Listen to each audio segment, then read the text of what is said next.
This is Holes by Louisa Carr, and this is chapter 12. Again, Stanley was the last one to finish digging. It was late afternoon when he dragged himself back to the compound. This time, he would have accepted a ride on the truck if it was offered. When he got to the tent, he found Mr. Pedanski and the other boys sitting in a circle on the ground. "Welcome, Stanley," said Mr. Pedanski. "Hey, caveman, you get your hole dug?" asked Magnet. He managed to nod. "You spit in it?" asked Squid. He nodded again. "You're right," he said to X-Ray. "The second hole is the hardest." X-Ray shook his head. "The third hole's the hardest," he said. "Come join our circle," said Mr. Pedanski. Stanley plopped down between Squid and Magnet. He needed to rest up before taking a shower. "We've been discussing what we want to do with our lives," said Mr. Pedanski. "We're not going to be at Camp Green Lake forever. We need to prepare for the day we leave here and join the rest of society." "Hey, that's great, Mum," said Magnet. "They're going to finally let you out of here." The other boys laughed. "Okay, Jose," said Mr. Pedanski. "What do you want to do with your life?" "I don't know," said Magnet. "You need to think about that," said Mr. Pedanski. "It's important to have goals. Otherwise you're going to end up right back in jail. What do you like to do?" "I don't know," said Magnet. "But you must like something," said Mr. Pedanski. "I like animals," said Magnet. "Good," said Mr. Pedanski. "Does anyone know any jobs that involve animals?" "Veterinarian," said Armpit. "That's right," said Mr. Pedanski. "He could work in a zoo," said Zigzag. "He belongs in a zoo," said Squid. Then he and X-Ray laughed. "What about you, Stanley? Any ideas for Jose?" Stanley sighed. "Animal trainer," he said. "Like for the circus, or movies, or something like that." "Any of those jobs sound good to you, Jose?" asked Mr. Pedanski. "Yeah, I like what Caveman said about training animals for movies. I think it would be fun to train monkeys." X-Ray laughed. "Don't laugh, Rex," said Mr. Pedanski. "We don't laugh at people's dreams. Someone is going to have to train monkeys for the movies." "Who are you kidding, Mom?" asked X-Ray. "Magnet's never going to be a monkey trainer." "You don't know that," said Mr. Pedanski. "I'm not saying it's going to be easy. Nothing in life is easy. But there's no reason to give up. You'd be surprised what you can accomplish if you set your mind to it. After all, you've only got one life, so you should try and make the most of it." Stanley tried to figure out what he'd say if Mr. Pedanski asked him what he wanted to do with his life. He used to think he wanted to work for the FBI, but this didn't seem the appropriate place to mention that. "So far you've all done a pretty good job at messing up your lives," said Mr. Pedanski. "I know you think you're cool." He looked at Stanley. "So you're caveman now, huh? You like digging holes, caveman?" Stanley didn't know what to say. "Well, let me tell you something, caveman. You are here on account of one person. If it wasn't for that person, you wouldn't be here digging holes in the hot sun. You know who that person is? My no good, dirty, rotten, pig-stealing great-great-grandfather." The other boys howled with laughter. Even Zero smiled. It was the first time Stanley had ever seen Zero smile. He usually had such an angry expression on his face. Now he had such a huge smile it almost seemed too big for his face, like the smile on a jack-o'-lantern. "No," said Mr. Pedanski, "that person is you. You, Stanley, you're the reason you are here. You're responsible for yourself. You messed up your life. And it's up to you to fix it. No one else is going to do it for you, for any of you." Mr. Pedanski looked from one boy to another. "You're all special in your own way," he said. "You've all got something to offer. You have to think about what you want to do, then do it. Even you, Zero, you're not completely worthless." The smile was now gone from Zero's face. "What do you want to do with your life?" Mr. Pedanski asked him.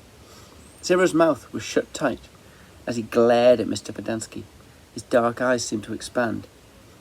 "What about it, Zero?" asked Mr. Pedanski. "What do you like to do?"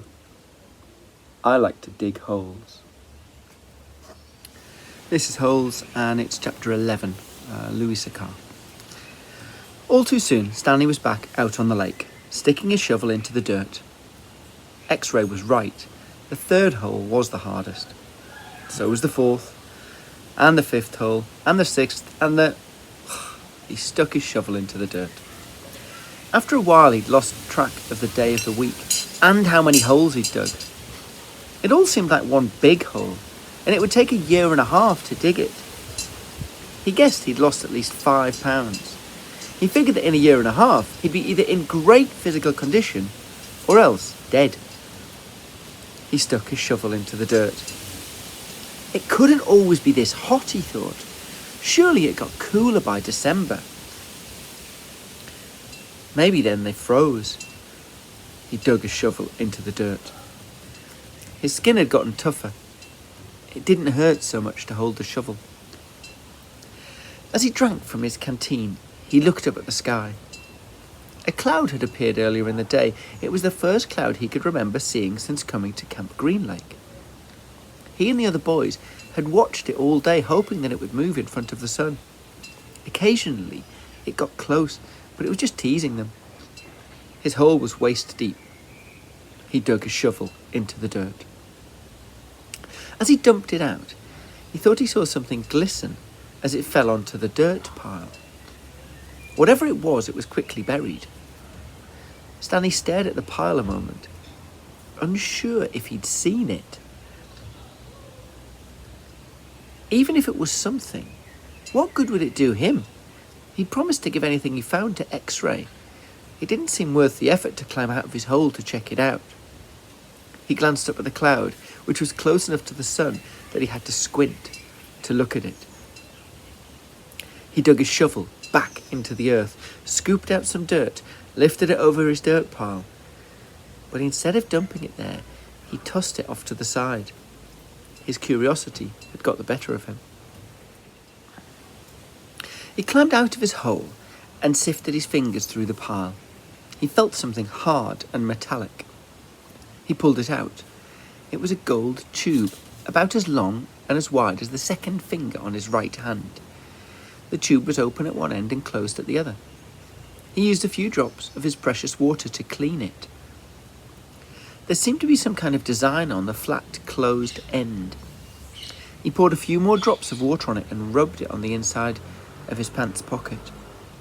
He looked again at the design engraved on the flat bottom of the tube. He could see an outline of a heart with the letters K-B etched inside it. He tried to figure out some way that he wouldn't have to give it to X-ray. He could just keep it. Well, but that wouldn't do him any good. He wanted a day off. He looked at the large pile of dirt near where X-ray was digging. X-ray was probably almost finished for the day.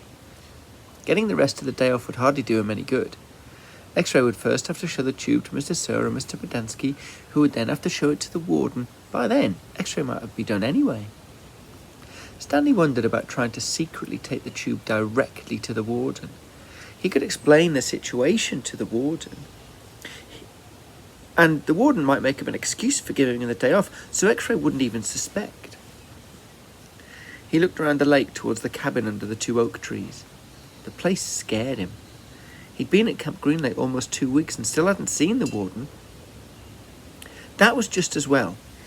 If he could go an entire year and a half without seeing the warden, that would be fine with him. Besides, he didn't know if the warden would find the tube interesting. He looked at it again. It looked familiar. He thought he'd seen something like it somewhere before, but he couldn't quite place it. "What you got there, caveman?" asked Zigzag. Stanley's hand closed around the tube. "Nothing, just, It was useless. "I think I might have found something." "Another fossil?" "No, I'm not sure what it is." "Let me see," said Zigzag. Instead of showing it to Zigzag, Stanley brought it to X-ray. Zigzag followed. X-ray looked at the tube, then rubbed his dirty glasses on his dirty shirt and looked at the tube again. One by one, the other boys dropped their shovels and came to look. "It looks like an old shotgun shell," said Squid. "Yeah, that's probably what it is," said Stanley. He decided not to mention the engraved design. Maybe no one else would notice. He doubted X-ray could see it. "No, it's too long and thin to be a shotgun shell," said Magnet. "It's probably just a piece of junk," said Stanley. "Well, I'll show it to Mum," said X-ray. "See what he thinks. Who knows? Maybe I'll get the day off." "But your hole's almost finished," said Stanley. "Yeah? So?" Stanley raised and lowered his shoulder. "So, why don't you wait until tomorrow to show it to Mum?" he suggested. "You can pretend you found it first thing in the morning." Then you can get the whole day off instead of just an hour or so this afternoon. X-Ray smiled. Good thinking, caveman. He dropped the tube into his large pocket on the right leg of his dirty orange pants. Stanley returned to his hole. When the water truck came, Stanley started to take his place at the end of the line, but X-Ray told him to get behind Magnet, in front of Zero. Stanley moved up one place in line.